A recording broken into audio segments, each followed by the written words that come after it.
Marhaba mpenzi mtazamaji, ni matumaini yangu kwamba buheri wa afya popote pale ulipo na Ijumaa yako inakwendea vyema.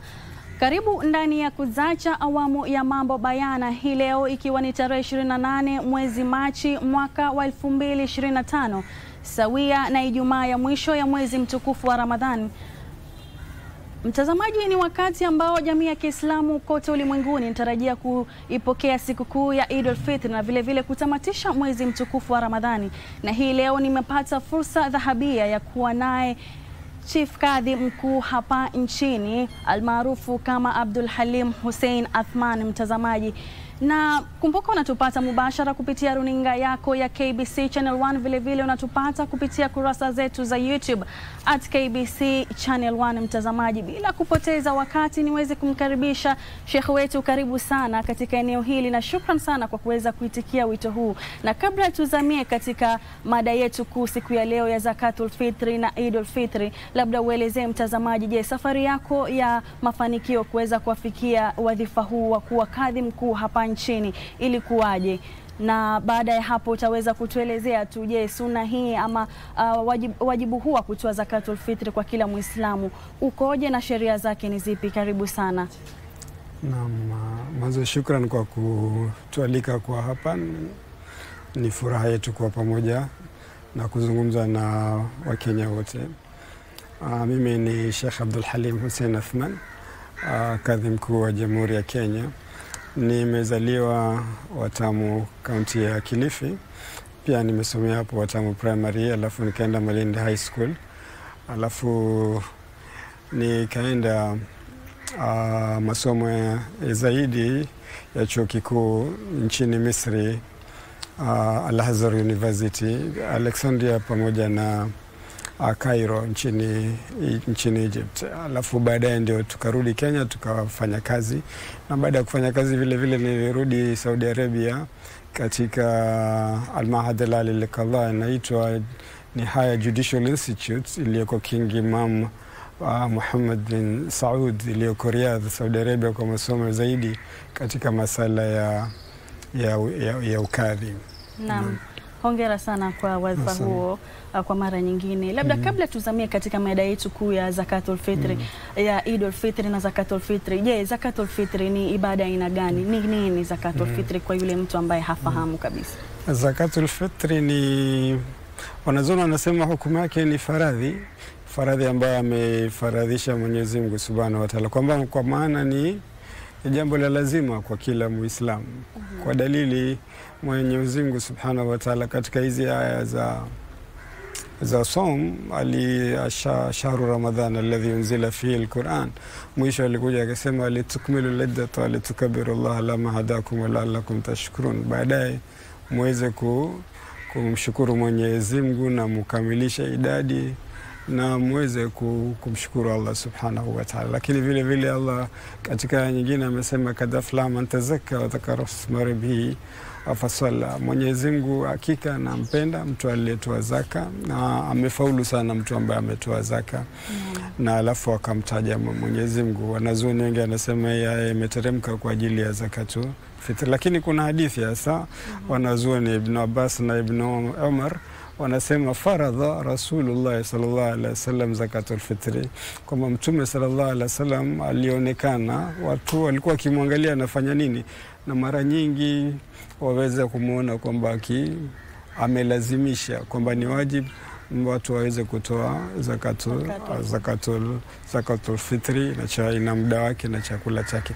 Na amesema Ibn Umar kwamba waliokuwa wakitoa na wao walivyokuwa wakionekana masahaba wakitoa, asema ni wajibu kwa kila mtu Muislamu, Waislamu wote, mkubwa na mdogo, maskini, tajiri, mwanamume, mwanamke, watu wote ni lazima kutoa kwa kadri, isipokuwa tu huna uwezo. Ukifikia kile kiwango ambacho utakuwa nacho, hata kama ni kidogo, basi na wewe utakuwa una wajibu wa kutoa. Usipotoa manake utakuwa sasa unapata madhambi.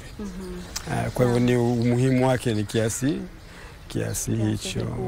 Na kama ulivyosema kwamba ni faradhi, kumaanisha kwamba ni wajibu na ni lazima kwa kila Muislamu kuweza kutoa zaka hiyo.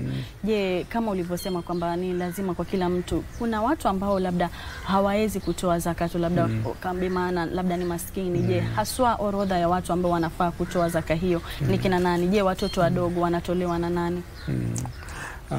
Sasa yule anaitoa ni yule ambaye anasimamia boma ama nyumba.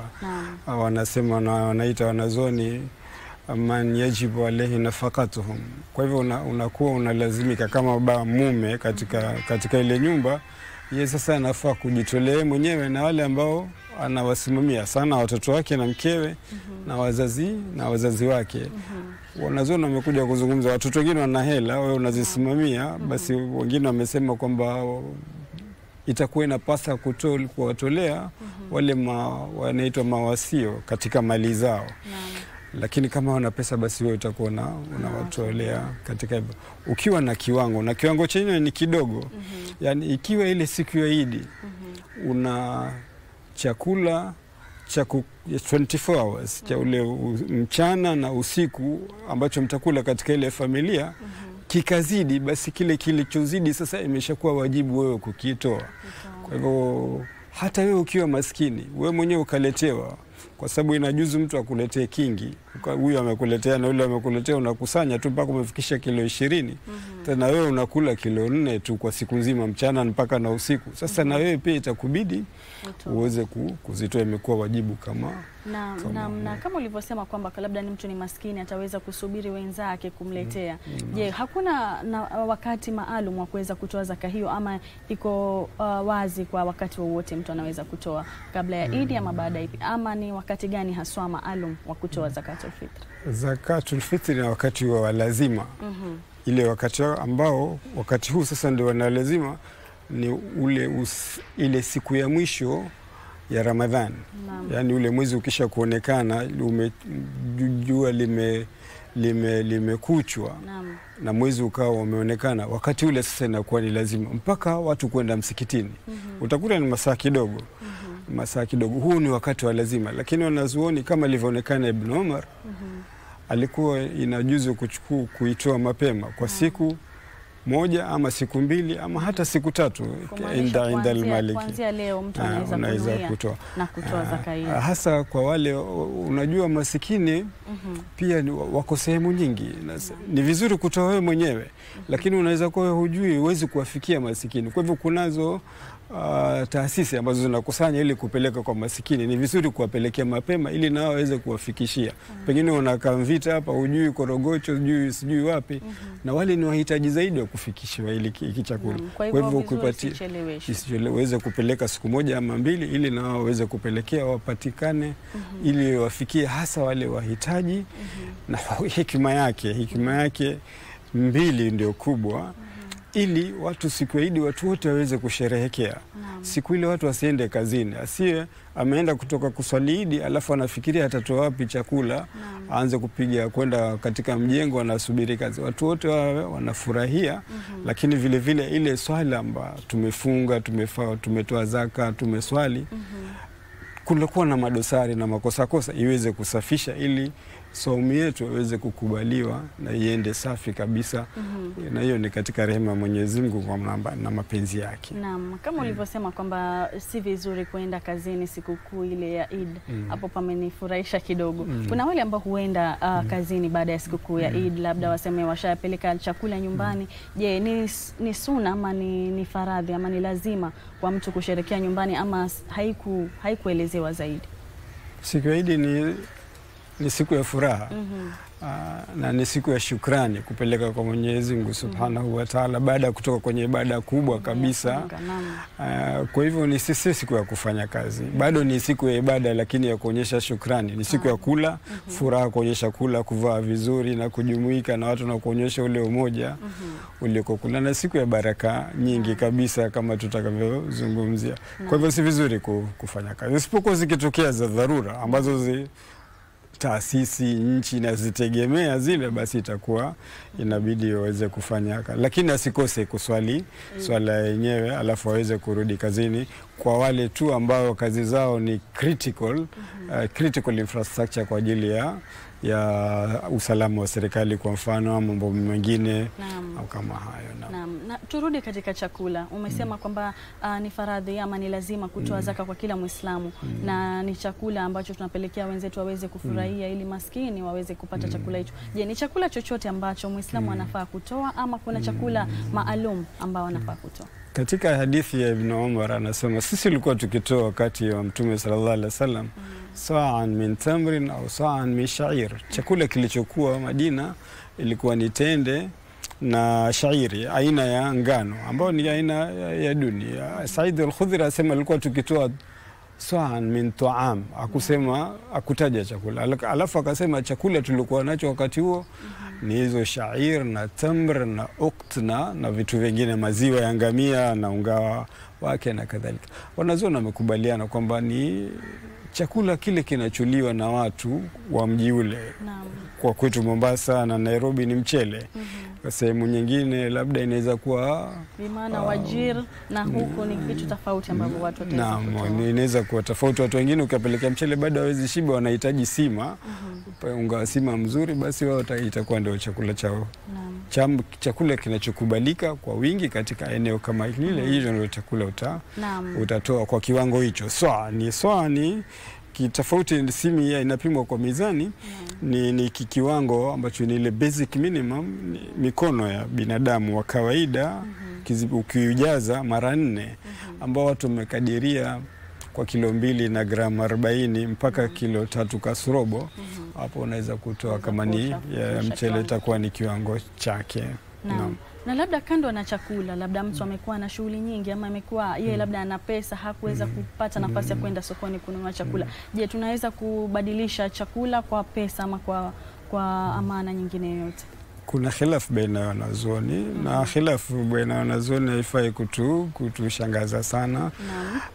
Bora zaidi ni kutoa chakula kwa makusudio mwanzo, kwamba Mtume ndo alifanya na hii ni ibada na tutafuata aliyofanya, na masahaba vile vile walifanya hivyo. Lakini lengo kabisa, wanazuoni wa hivi karibu kama Karadhawi na wengine amesema, na Abu Hanifa vile vile, kwamba ukitoa thamani yake pia inakubalika kuangalia maslahi ya wale watu ambao tunawapelekea, na inawezekana ikawa ni bora zaidi kwa wakati huu, kwa sababu mchele unahitaji viazi, nyama na nini ili uwe mzuri. Sasa watoto wakipeleka mchele na zile vitu vingine atafanya nini? Kwa hivyo watu wengine wamesema pia inajuzu. Zote hizo hakuna khilafu katika masala kama haya, zote zinajuzu, ingawa bora kabisa ni kutoa chakula kama ilivyotolewa wakati wa Mtume sallallahu alaihi wasallam. Je, mtoto mchanga ambaye amezaliwa labda siku ya mwisho ya Ramadhani ama kabla ya Ramadhani, je, anafaa kutolewa zaka ile na babake ama inakuwa vipi? Naam, mtoto akiwa amezaliwa Ramadhani kabla al-ghurub ile, basi atakuwa naye pia imekuwa ni wajibu kwa mzee kumtoa akiwa na huo na uwezo. Akiwa mimba haijazaliwa, alizaliwa baada ya Idi ama baada ya kushajua Ramadhani imeshaisha, itakuwa sasa yeye haipasi, isipokuwa mtu akitoa kwa mapendeleo anayo ya ziada na anataka kumtolea tatawwan kama sunna tu ya ziada, basi itakuwa ni hakuna ubaya wote. Labda niongezee, sijui kama utaniuliza, wakati wake ni muhimu sana. Wakati wa kutoa ni kitu muhimu kama tumelipita. Katika hadithi ya Ibn Abbas anasema Mtume alikuwa akitoa na alikuwa akasema kabisa kwamba faman addaha qabla salat fahiya zakatun maqbula wa man addaha ba'da salat fahiya sadaqatun min sadaqat, kwamba ni muhimu sana kuitoa katika wakati wake kabla ya swala ya Idi ili lile lengo na objective liweze kufikiwa. Ukiitoa hapo utapata faida na thawabu nyingi ya kutoa ile zaka, na ukitoa baada yake utakuwa umetoa tu kama sadaka, kwa sababu lengo litakuwa zaka hujatoa, utakuwa umepata dhambi, lakini bado lazima utoe vile vile. Kwa hivyo kuonyesha umuhimu watu wote kuwajibika na kutoa kwa muda wake. Naam, kwa hivyo bimaana kabla ya swala ya Eid lazima kila Muislamu awe ashatoa sadaka ile. Kwa hivyo baada ya ukiwa umepeleka kwa taasisi, kwa muda kama hivi leo na kesho, wewe sasa si jukumu lako. Wale waliopewa kugawanya sasa ni jukumu lao. Wewe utakuwa dhima yako mbele ya Mwenyezi Mungu, umepata thawabu yako, na wao wasichelewe wakangojea kuswali alafu anagawanya mchele, itakuwa sio lengo lake. Na wanaopendekezwa zaidi kuwapa zakatul fitri ni maskini, ama unaweza kumpa pia jirani yako ama mtu yoyote anayepita? Kuna walengwa zaidi wa zakatul fitri, ama unaweza kumpa yoyote, bora awe ni Muislamu ama pia ambao si Waislamu tunaweza kuwapa zaka ile? Hii ni zaka ya maskini na mafukara zaidi. Baadhi ya wanazuoni wanasema ni yale sampuli 8 zote zilizoko katika sura At-Tauba. Wale wanaopatiwa zakatul mal pia wanastahili kupewa zakatul fitr. Wengine wamesema tu ni special kwa maskini na mafukara. Maskini na mafukara, maskini anaweza kuwa anazo hela lakini hazimtoshi, lakini fukara ni yule ambaye ana kabisa. Na hii ni kwa Waislamu peke yake. Kwa sababu imekuja katika hiyo hadithi tuhratun, sababu yake ni tuhratun lisaim, inamfutia saum yule ambaye amefunga, inamzibia mapengo katika saumu yake. Kuna kafiri ambaye si Muislamu atakuwa bado hajafunga, kwa hivyo sio sahifa yapatiwe mtu ambaye kafiri. Na zaidi masikini akiwa jirani na akiwa karibu na wewe anakuwa na priority. Usizichukue ukazipeleka mbali, wakati jirani yako hapa ajue anakula nini na kuona na wewe unakula na kadhalika. Kama una mjomba wako unawajua na wajomba zako ama shangazi zako, unawatoa hata wakiwa vijijini, ni karibu na ni maskini, wanastahili zaidi kupewa. Lakini wasiwe wanastahili wewe unawaangalia. Ni babako na mamako kwa mfano, uweze ukampelekea, ama ni watoto wako wanakaa ushambani ukawa unawapelekea ati ni zaka, au wao unawatolea alafu wapatie wao wenyewe, hii inakuwa haifai. Ile maanake ni wajibu kuwalisha. Kwa hivyo unawafaa kuwapa na kuwatolea vile vile kama wewe ndio unawasimamia. Yaani unawapatia relatives ambao ni mafukara, lakini wao si wajibu wako wewe kuangalia. Kama shangazi yako, mjomba wako, bado ni relatives zako na ni maskini, wapatie priority zaidi kuliko watu wengine. Lakini sio watoto wako. Watoto na wazazi hao bado ukiwapa unawapa sadaka tu na kuwasaidia hii, kwa sababu ni lazima uwasaidie watu kama na msia. Na kama ulivyosema kwamba ni faradhi, vile vile ni lazima kwa kila Muislamu kutoa. Je, ambaye atakuwa hakutoa ama amepuuzia ibada ile na kuona kwamba ashamkamilisha mwezi wa Ramadhani yake yashaisha, anaona amefanya kitu kikubwa sana zaidi ya zakatul fitri, hukumu yake ama malipo yake ni nini kwa Mwenyezi Mungu? Anapata dhambi, anapata dhambi mwanzo, alafu kuna hatari. Hakuna mtu aliyekamili. Si tumefunga sana katika mwezi na sote tunatarajia thawabu nyingi, na lazima kuna mapungufu katika ibada ya saumu yetu. Sasa lengo vile vile ni katika hii kuhakikisha hii saumu yako inaweza kukubaliwa. Kuna hadithi kwamba ile somo inakaa haikubaliwi mpaka utoe zaka. Si kweli, lakini itaenda na mapungufu na itakuwa hiyo ni hasara kwa wewe zaidi, na kwamba unaandikiwa madhambi kwa kukataa amri ya Mtume sallallahu alaihi wasallam, kwa sababu amesema ni faradhi kutoa. Na hiyo ni kwa yule ambaye ana huo uwezo. Ukiwa huna uwezo kweli na wala haikukufikia zaka ambayo ikazidi mahitaji yako ya yale siku, basi utakuwa saumu yako itakuwa sawa na utakuwa una lawama yoyote.